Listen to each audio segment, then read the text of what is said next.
وراثت تقسیم کرنے میں قرآن اندازی کرنا، قرآن اندازی کی شرعی حیثیت کیا ہے؟ کچھ لوگ اپنی وراثت وغیرہ تقسیم کرتے وقت قرآن اندازی کر کے اپنا اپنا حصہ لیتے ہیں، خاص کر جب جو دو تین چار بھائی الگ الگ ہو جاتے ہیں۔ جاوید احمد، دیکھیں وراثت میں جس کا جتنا حصہ بنتا ہو پورا اس کو اتنا حصہ دینا لازم ہے۔ قرآن اندازی کی وجہ سے ایسا کرنا کہ کسی کے حصے میں زیادہ چلا گیا کسی کے حصے میں کم چلا گیا، یہ قرآن اندازی حرام ہے، اور ایک طرح کا یہ جوا ہے کہ بھئی جس کا نام آ گیا وہ یہ چیز اٹھا کے لے جا، وہ ہو سکتا ہے وہ مہنگی ہو یہ سستی ہو۔ لیکن اگر حصوں کی وہ سب برابر آ رہے ہیں اور پھر اس کی تقسیم کے لیے قرآن اندازی کی جاتی ہے تو پھر یہ جائز ہے، یعنی کسی پہ ظلم نہیں ہو رہا، بلکہ اختلاف سے بچنے کے لیے۔ بعض دفعہ یہ ہوتا ہے کہ بھئی مثال کے طور پر جو ہے دو تین چیزیں ہیں جو سیم ویلیو کی ہیں، اب تین بھائی اس میں شریک ہیں، اب بھائی تمہیں یہ والا دیں یہ والا دیں یا یہ والا دیں، تو بھئی قرآن اندازی کر لو، تینوں کی ویلیو برابر ہے۔ اس کی مثال ایسے جیسے قربانی میں 7 آدمی شریک ہوتے ہیں گائے میں، تو ساتوں کو تول کے برابر 7 حصے بنائے جاتے ہیں، اب ساتوں حصے سیم ہوتے ہیں، لیکن پھر بھی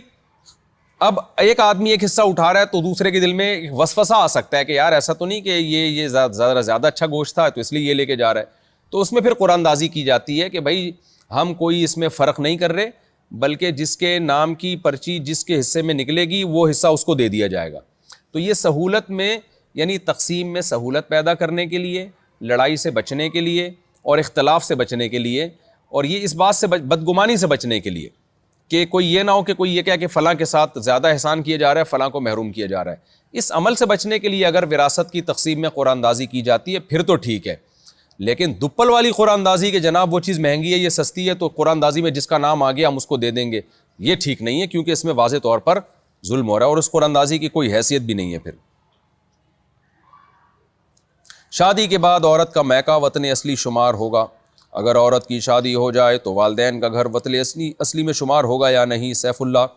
نہیں جی، عورت اگر شادی ہو کے اپنے والدین کے شہر سے موو کر گئی ہے، شوہر کے گھر چلی گئی ہے اور شوہر کا گھر دوسرے شہر میں ہے، تو جہاں شوہر کا گھر ہوتا ہے وہ اصل وطن سمجھا جاتا ہے عورت کا۔ جب وہ والدین کے گھر آئے گی، اگر 15 دن سے کم ٹھہرنے کی نیت سے آئی ہے تو مسافروں والی نماز پڑھے گی۔